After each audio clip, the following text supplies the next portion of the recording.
بسم الله الرحمن الرحيم. ذلك ليعلم أني لم أخنه بالغيب وأن الله لا يهدي كيد الخائنين وما أبرئ نفسي إن النفس لأمارة بالسوء إلا ما رحم ربي إن ربي غفور رحيم. وقال الملك ائتوني به أستخلصه لنفسي فلما كلمه قال إنك اليوم لدينا مكين أمين. قال اجعلني على خزائن الأرض إني حفيظ عليم. وكذلك مكنا ليوسف في الأرض يتبوأ منها حيث يشاء نصيب برحمتنا من نشاء ولا نضيع أجر المحسنين. ولأجر الآخرة خير للذين آمنوا وكانوا يتقون. وجاء إخوة يوسف فدخلوا عليه فعرفهم وهم له منكرون. ولما جهزهم بجهازهم قال ائتوني بأخ لكم من أبيكم ألا ترون أني أوفي الكيل وأنا خير المنزلين. فإن لم تأتوني به فلا كيل لكم عندي ولا تقربون. قالوا سنراود عنه أباه وإنا لفاعلون. وقال لفتيانه اجعلوا بضاعتهم في رحالهم لعلهم يعرفونها إذا انقلبوا إلى أهلهم لعلهم يرجعون. فلما رجعوا إلى أبيهم قالوا يا أبانا منع منا الكيل فأرسل معنا أخانا نكتل وإنا له لحافظون. قال هل آمنكم عليه إلا كما أمنتكم على أخيه من قبل فالله خير حافظا وهو أرحم الراحمين. ولما فتحوا متاعهم وجدوا بضاعتهم ردت إليهم قالوا يا أبانا ما نبغي هذه بضاعتنا ردت إلينا ونمير أهلنا ونحفظ أخانا ونزداد كيل بعير ذلك كيل يسير. قال لن أرسله معكم حتى تؤتون موثقا من الله لتأتونني به إلا أن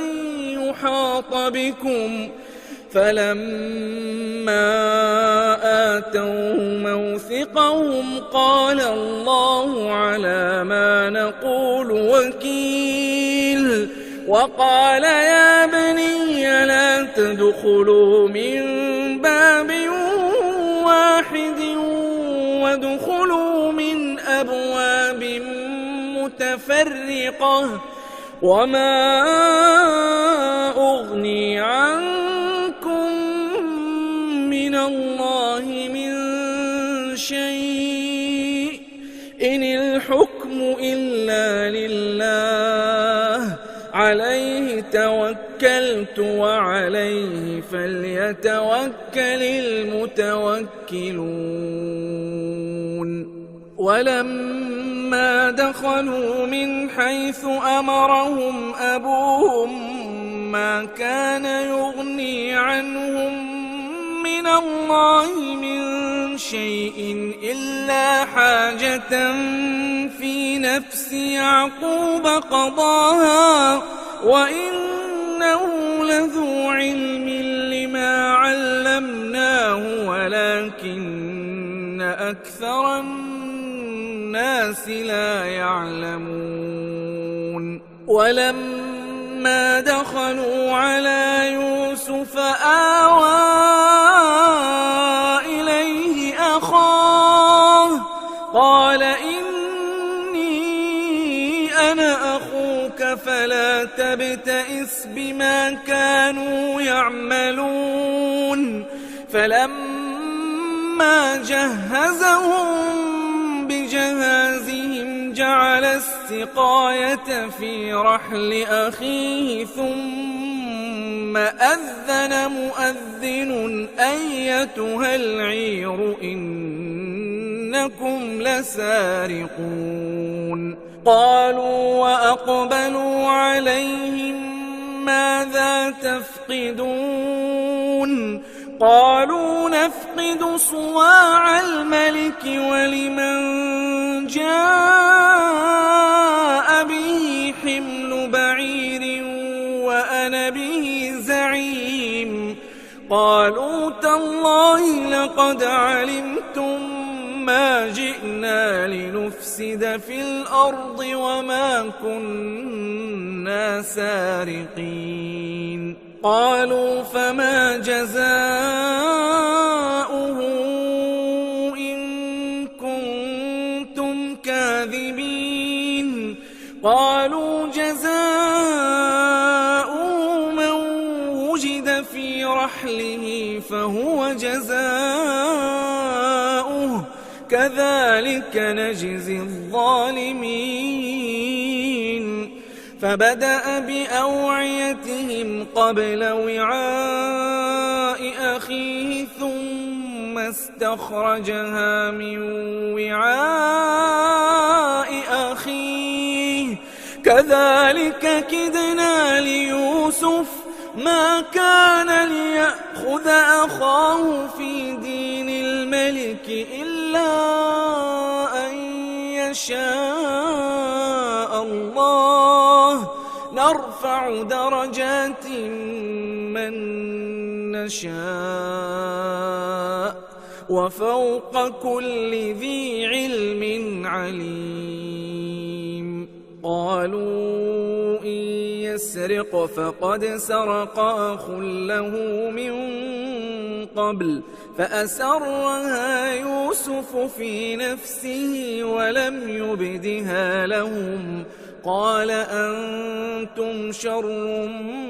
مكانا والله أعلم بما تصفون قالوا يا أيها العزيز إن له أبا شيخا كبيرا فخذ أحدنا مكانه إنا نراك من المحسنين قال معاذ الله أن نأخذ إلا من وجدنا متاعنا عنده إنا إذا لظالمون فلما استيئسوا منه خلصوا نجيا قال كبيرهم ألم تعلموا أباكم قد أخذ عليكم موثقا من الله ألم تعلموا أن أباكم قد أخذ عليكم موثقا من الله ومن قبل ما فرطتم في يوسف فلن أبرح الأرض حتى يأذن لي أبي أو يحكم الله لي وهو خير الحاكمين ارجعوا إلى أبيكم فقولوا يا أبانا إن ابنك سرق وما شهدنا إلا بما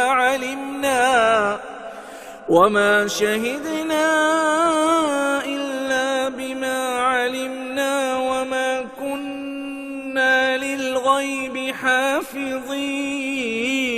واسأل القرية التي كنا فيها والعير التي أقبلنا فيها وإنا لصادقون قال بل سولت لكم أنفسكم أمرا فصبر جميل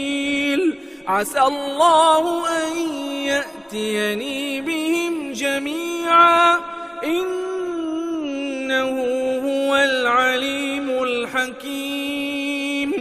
وتولى عنهم وقال يا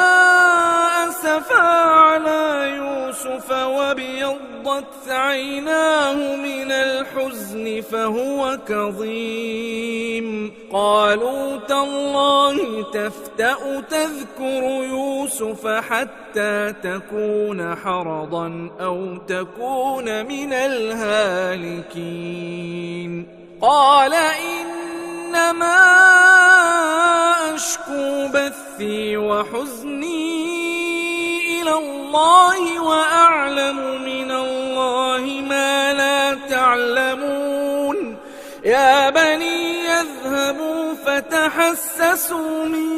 يوسف وأخيه ولا تيأسوا من روح الله إنه لا ييأس من روح الله إلا القوم الكافرون فلما دخلوا عليه قالوا يا أيها العزيز مسنا وأهلنا الضر وجئنا ببضاعة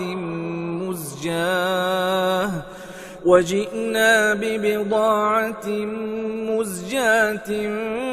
فأوف لنا الكيل وتصدق علينا إن الله يجزي المتصدقين قال هل علمتم ما فعلتم بيوسف وأخيه إذ أنتم جاهلون قالوا أئنك لأنت يوسف قال أنا يوسف وهذا أخي قد من الله علينا إنه من يتق ويصبر فإن الله لا يضيع أجر المحسنين قالوا تالله لقد آثرك الله علينا وإن كنا لخاطئين قال لا تثريب عليكم اليوم يغفر الله لكم وهو أرحم الراحمين اذهبوا بقميصي هذا فألقوه على وجه أبي يأت بصيرا وأتوني بأهلكم أجمعين ولما فلما فصلت العير قال أبوهم إني لأجد ريح يوسف لولا أن تفندون قالوا تالله إنك لفي ضلالك القديم فلما أن جاء البشير ألقاه على وجهه فارتد بصيرا قال ألم أقل لكم إني أعلم من الله ما لا تعلمون قالوا يا أبانا استغفر لنا ذنوبنا إنا كنا خاطئين قال سوف أستغفر لكم ربي إنه هو الغفور الرحيم فلما دخلوا على يوسف آوى إليه أبويه وقال ادخلوا مصر إن شاء الله آمنين ورفع أبويه على العرش وخروا له سجدا وقال يا أبت هذا تأويل رؤياي من قبل قد جعلها ربي حقا وقد أحسن بي إذ أخرجني من السجن وجاء بكم من البدو من بعد أن نزغ الشيطان بيني وبين إخوتي إن ربي لطيف لما يشاء إنه هو العليم الحكيم رب قد آتيتني من الملك وعلمتني من تأويل الأحاديث فاطر السماوات والأرض أنت ولي في الدنيا والآخرة توفني مسلما وألحقني بالصالحين ذلك من أنباء الغيب نوحيه إليك وما كنت لديهم إذ أجمعوا أمرهم وهم يمكرون وما أكثر الناس ولو حرصت بمؤمنين وما تسألهم عليه من أجر إن هو إلا ذكر للعالمين وكأين من آية في السماوات والأرض يمرون عليها وهم عنها معرضون وما يؤمن أكثرهم بالله إلا وهم مشركون أفأمنوا أن تأتيهم غاشية من عذاب الله أو تأتيهم الساعة بغتة وهم لا يشعرون قل هذه سبيلي أدعو إلى الله على بصيرة أنا ومن اتبعني وسبحان الله وما أنا من المشركين وما أرسلنا من قبلك إلا رجالا نوحي إليهم من أهل القرى أفلم يسيروا في الأرض فينظروا كيف كان عاقبة الذين من قبلهم ولدار الآخرة خير للذين اتقوا أفلا تعقلون حتى إذا استيأس الرسل وظنوا أنهم قد كذبوا جاءهم نصرنا فنجي من نشاء ولا يرد بأسنا عن القوم المجرمين لقد كان في قصصهم عبرة لأولي الألباب ما كان حديثا يفترى ولكن تصديق الذي بين يديه وتفصيل كل شيء وهدى ورحمة لقوم يؤمنون.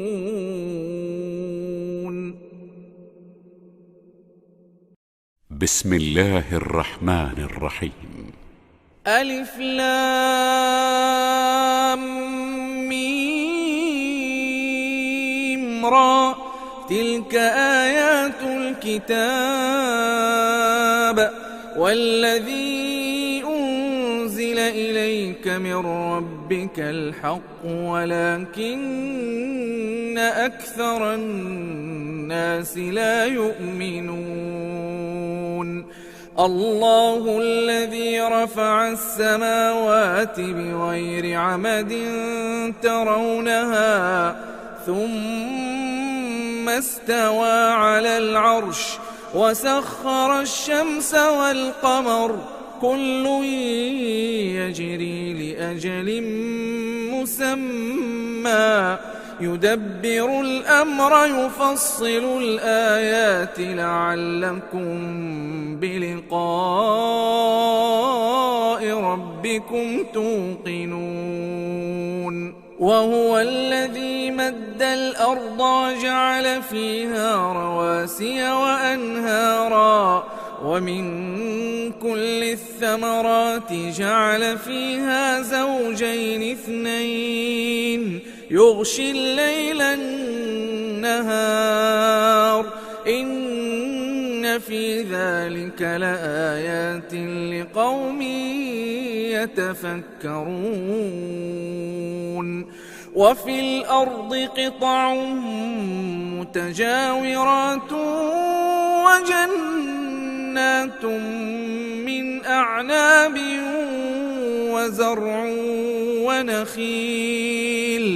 وزرع ونخيل صنوان وغير صنوان يسقى بماء واحد ونفضل بعضها على بعض في الأكل إن في ذلك لآيات لقوم يعقلون. وإن تعجب فعجب قولهم أإذا كنا ترابا أإنا لفي خلق جديد أولئك الذين كفروا بربهم وأولئك الأغلال في أعناقهم وأولئك أصحاب النار هم فيها خالدون. ويستعجلونك بالسيئة قبل الحسنة وقد خلت من قبلهم المثلات وإن ربك لذو مغفرة للناس على ظلمهم وإن ربك لشديد العقاب. ويقول الذين كفروا لولا أنزل عليه آية من ربه إنما أنت منذر ولكل قوم هاد الله يعلم ما تحمل كل أنثى وما تغيض الأرحام وما تزداد وكل شيء عنده بمقدار عالم الغيب والشهادة الكبير المتعال سواء منكم من أسر القول ومن جهر به ومن هو مستخف بالليل وسارب بالنهار له معقبات من بين يديه ومن خلفه يحفظونه من أمر الله إن الله لا يغير ما بقوم حتى يغيروا ما بأنفسهم وإذا أراد الله بقوم سوءا فلا مرد له وما لهم من دونه من وال هو الذي يريكم البرق خوفا وطمعا وينشئ السحاب الثقال ويسبح الرعد بحمده والملائكة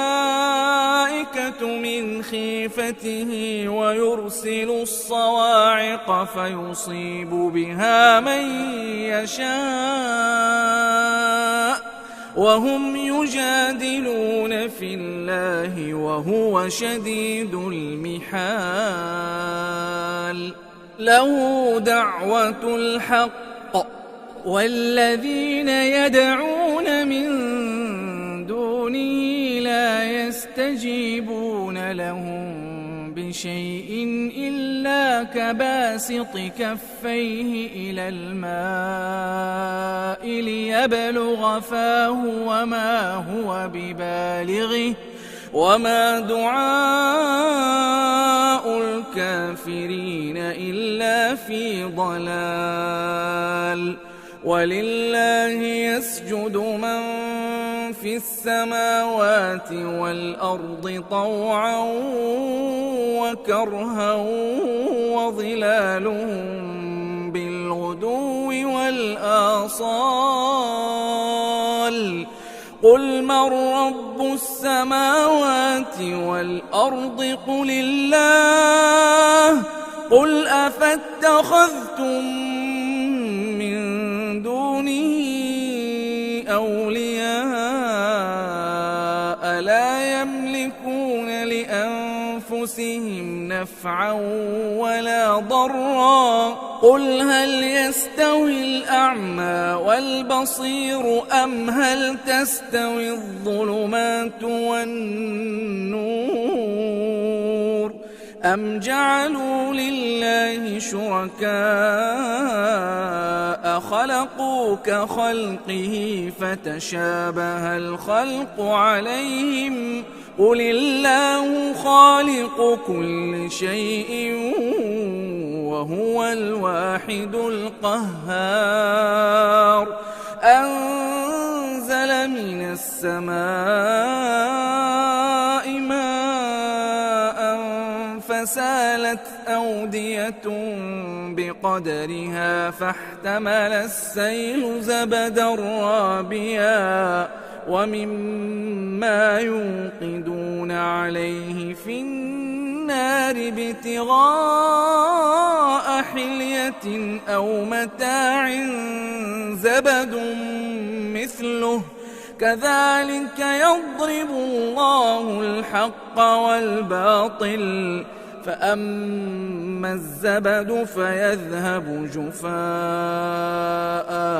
وأما ما ينفع الناس فيمكث في الأرض كذلك يضرب الله الأمثال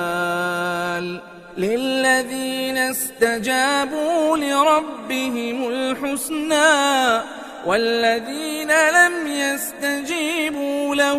لو أن لهم ما في الأرض جميعا ومثله معه لافتدوا به أولئك لهم سوء الحساب ومأواهم جهنم وبئس المهاد أفمن يعلم أنما أنزل إليك من ربك الحق كمن هو أعمى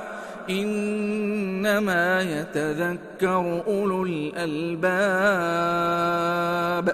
الذين يوفون بعهد الله ولا ينقضون الميثاق والذين يصلون ما أمر الله به أن يوصل ويخشون ربهم ويخافون سوء الحساب والذين صبروا ابتغاء وجه ربهم وأقاموا الصلاة وأنفقوا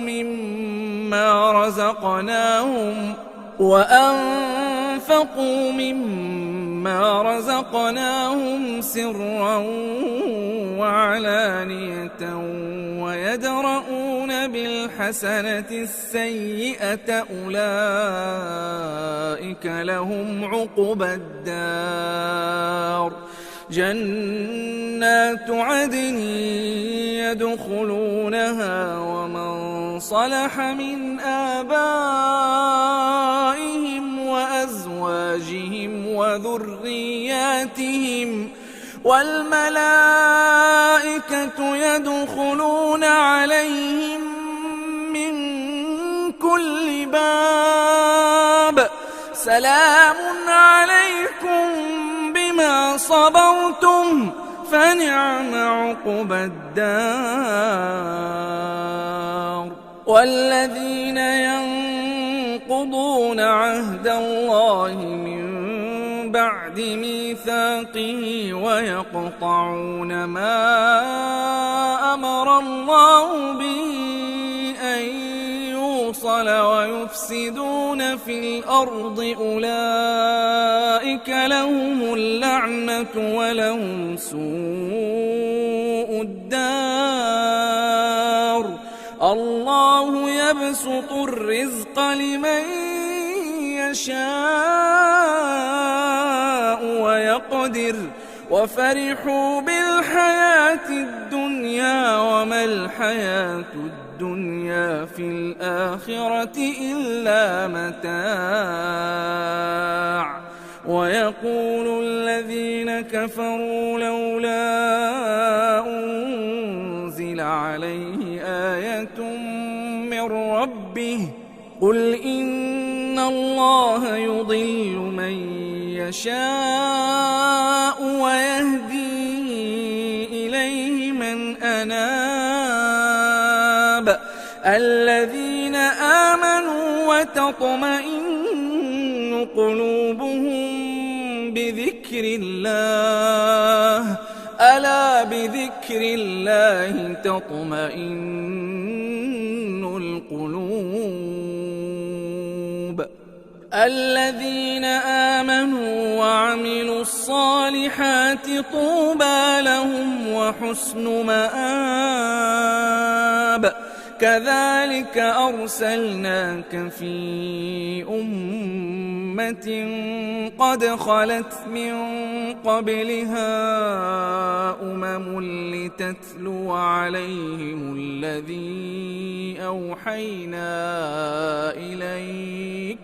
لتتلو عليهم الذي أوحينا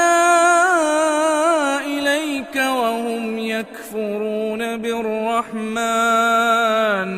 قل هو ربي لا إله إلا هو عليه توكلت وإليه متاب ولو أن قرآنا سيرت به الجبال أو قطعت به الأرض أو كلم به الموتى بل لله الأمر جميعا أفلم ييأس الذين آمنوا أن لو يشاء الله لهدى الناس جميعا ولا يزال الذين كفروا تصيبهم بما صنعوا قارعة أو تحل قريبا من دارهم حتى يأتي وعد الله إن الله لا يخلف الميعاد ولقد استهزئ برسل من قبلك فأمليت للذين كفروا ثم أخذتهم فكيف كان عقاب أفمن هو قائم على كل نفس بما كسبت وجعلوا لله شركاء قل سموهم أم تنبئونه بما لا يعلم في الأرض أم بظاهر من القول بل زين للذين كفروا مكرهم وصدوا عن السبيل ومن يضلل الله فما له من هاد لهم عذاب في الحياة الدنيا ولعذاب الآخرة أشق وما لهم من الله من واق مثل الجنة التي وعد المتقون تجري من تحتها الأنهار أكلها دائم وظلها تلك عقبى الذين اتقوا وعقبى الكافرين النار والذين آتيناهم الكتاب يفرحون بما أنزل إليك ومن الأحزاب من ينكر بعضه قل إنما أمرت أن أعبد الله ولا أشرك به إليه أدعو وإليه مآب وكذلك أنزلناه حكما عربيا ولئن اتبعت أهواءهم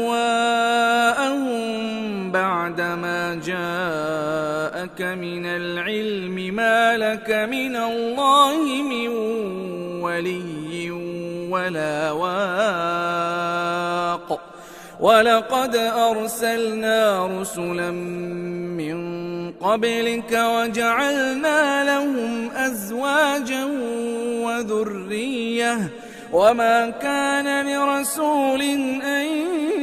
يأتي بآية إلا بإذن الله لكل أجل كتاب يمحو الله ما يشاء ويثبت وعنده أم الكتاب وإما نرينك بعض الذي نعدهم أو نتوفينك فإنما عليك البلاغ وعلينا الحساب أولم يروا أنا نأتي الأرض ننقصها من أطرافها والله يحكم لا معقب لحكمه وهو سريع الحساب وقد مكر الذين من قبلهم فلله المكر جميعا يعلم ما تكسب كل نفس وسيعلم الكفار لمن عقبى الدار ويقول الذين كفروا لست مرسلا قل كفى بالله شهيدا بيني وبينكم ومن عنده علم الكتاب.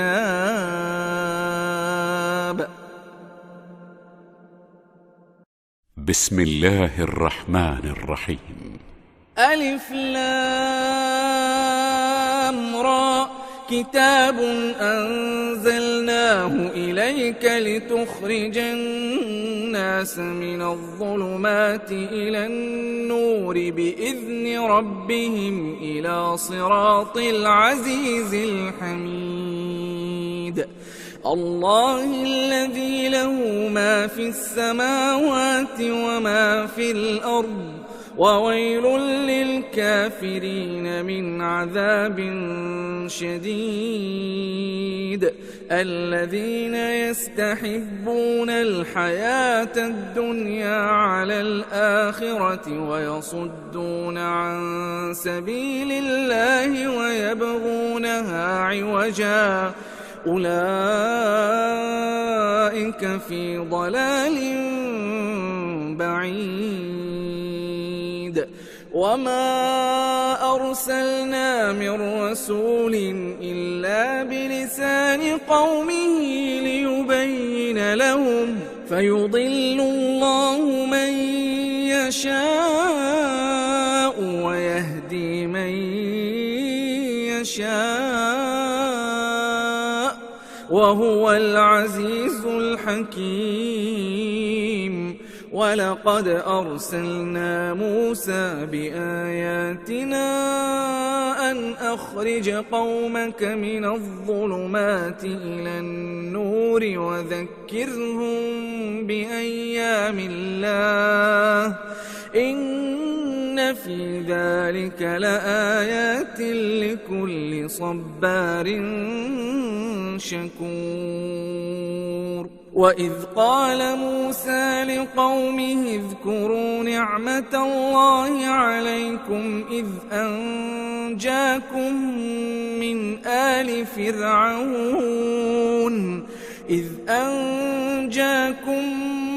آل فرعون يسومونكم سوء العذاب ويذبحون أبناءكم ويستحيون نساءكم وفي ذلكم بلاء من ربكم عظيم وإذ تأذن ربكم لئن شكرتم لأزيدنكم ولئن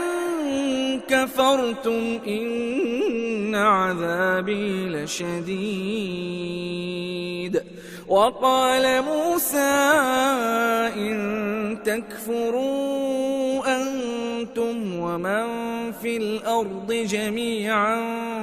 فإن الله لغني حميد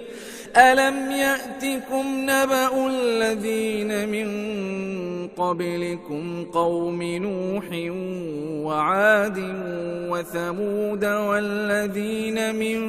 بعدهم لا يعلمهم إلا الله. جاءتهم رسلهم بالبينات فردوا أيديهم في أفواههم وقالوا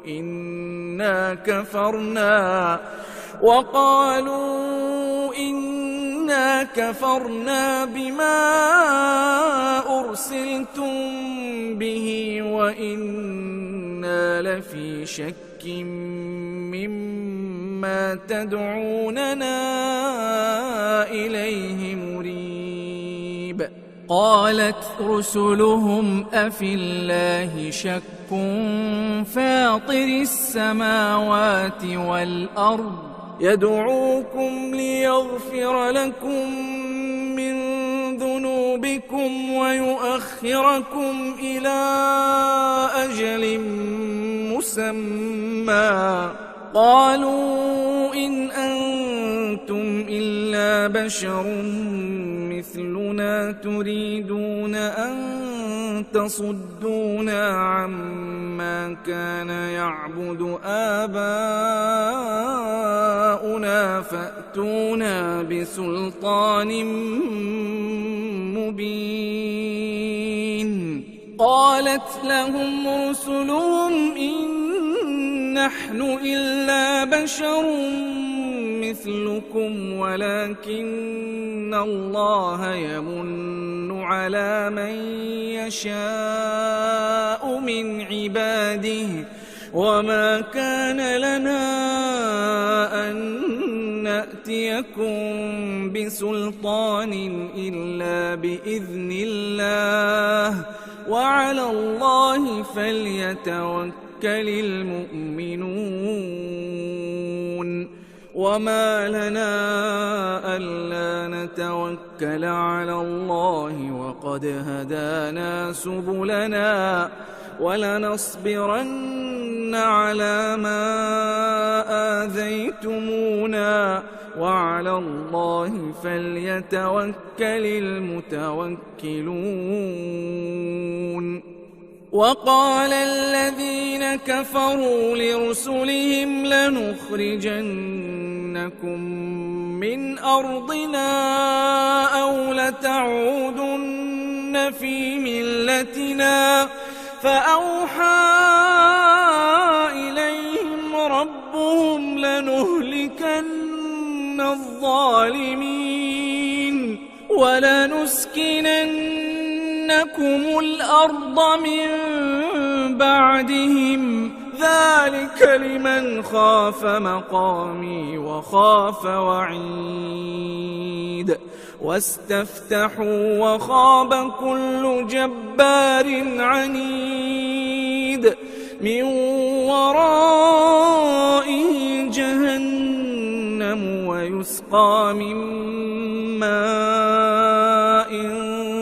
صديد يتجرعه ولا يكاد يسيغه ويأتيه الموت من كل مكان وما هو بميت ومن ورائه عذاب غليظ. مثل الذين كفروا بربهم أعمالهم كرماد اشتدت به الريح في يوم عاصف لا يقدرون مما كسبوا على شيء ذلك هو الضلال البعيد. ألم تر أن الله خلق السماوات والأرض بالحق إن يشأ يذهبكم ويأتي بخلق جديد وما ذلك على الله بعزيز. وبرزوا لله جميعا فقال الضعفاء للذين استكبروا إنا كنا لكم تبعا فهل أنتم مغنون عنا من عذاب الله من شيء؟ قالوا لو هدانا الله لهديناكم سواء علينا أجزعنا أم صبرنا ما لنا من محيص. وقال الشيطان لما قضي الأمر إن الله وعدكم وعد الحق ووعدتكم فأخلفتكم وما كان لي عليكم من سلطان إلا أن دعوتكم فاستجبتم لي فلا تلوموني ولوموا أنفسكم ما أنا بمصرخكم وما أنتم بمصرخي إني كفرت بما أشركتمون من قبل إن الظالمين لهم عذاب أليم. وأدخل الذين آمنوا وعملوا الصالحات جنات تجري من تحتها الأنهار خالدين فيها بإذن ربهم تحيتهم فيها سلام.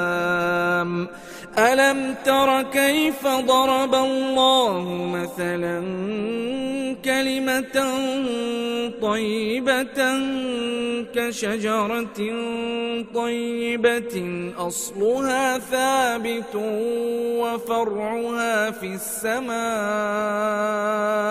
تؤتي أكلها كل حين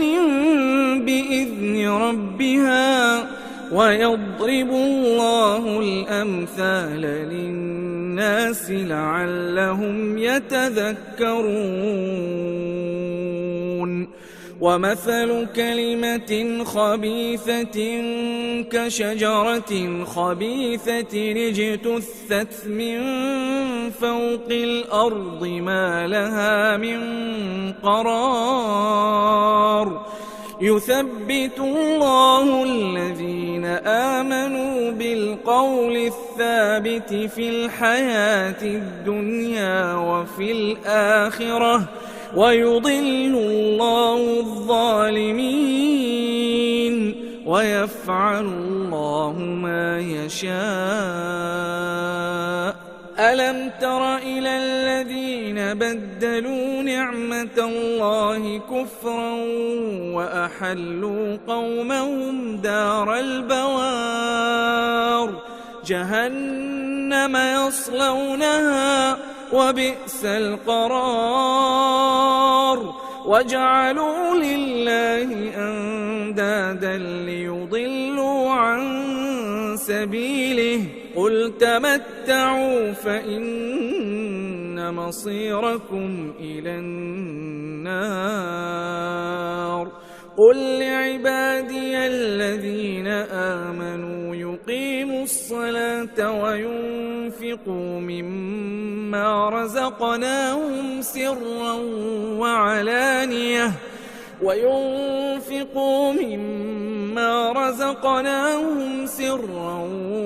وعلانية من قبل أن يأتي يوم لا بيع فيه ولا خلال.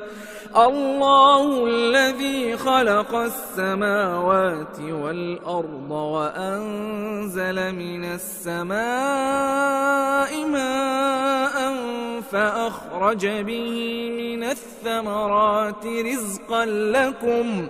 وسخر لكم الفلك لتجري في البحر بأمره وسخر لكم الأنهار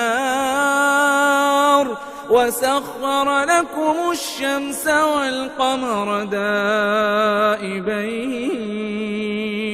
وسخر لكم الليل والنهار وآتاكم من كل ما سألتموه وإن تعدوا نعمة الله لا تحصوها إن الإنسان لظلوم كفار وإذ قال إبراهيم رب اجعل هذا البلد آمنا واجنبني وبني أن نعبد الأصنام رب إنهن أضللن كثيرا من الناس فمن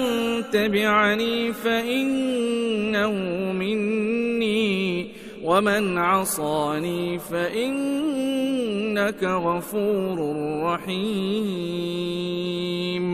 ربنا إني أسكنت من ذريتي بواد غير ذي زرع عند بيتك المحرم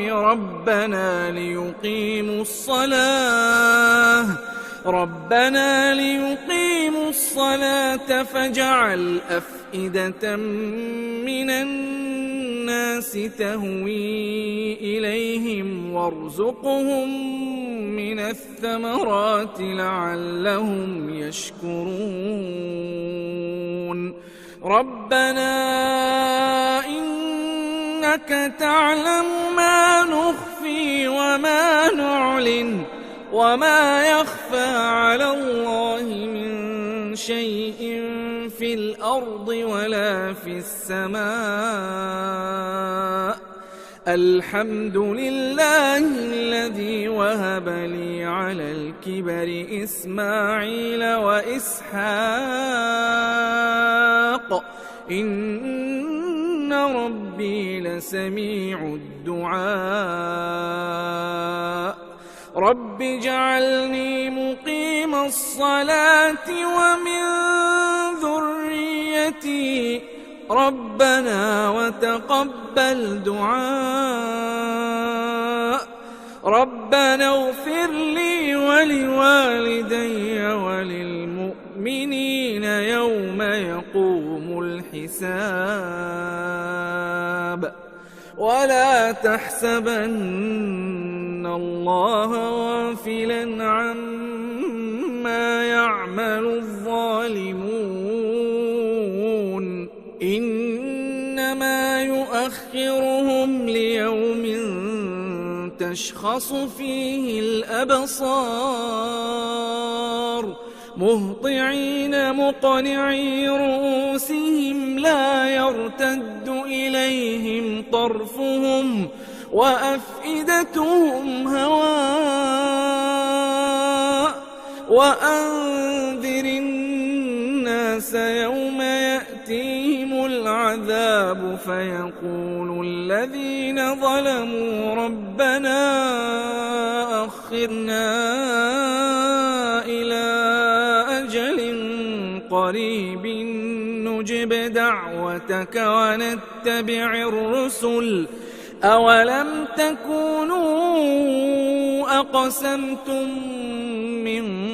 قبل ما لكم من زوال وسكنتم في مساكن الذين ظلموا أنفسهم وتبين لكم كيف فعلنا بهم وضربنا لكم الأمثال وقد مكروا مكرهم وعند الله مكرهم وإن كان مكرهم لتزول منه الجبال فلا تحسبن الله مخلف وعده رسله إن الله عزيز ذو انتقام يوم تبدل الأرض غير الأرض والسماوات وبرزوا لله الواحد القهار وترى المجرمين يومئذ مقرنين في الأصفاد سرابيلهم من قطران وتغشى وجوههم النار ليجزي الله كل نفس ما كسبت إن الله سريع الحساب هذا بلاغ للناس ولينذروا به وليعلموا أنما هو إله واحد وليذكر أولو الألباب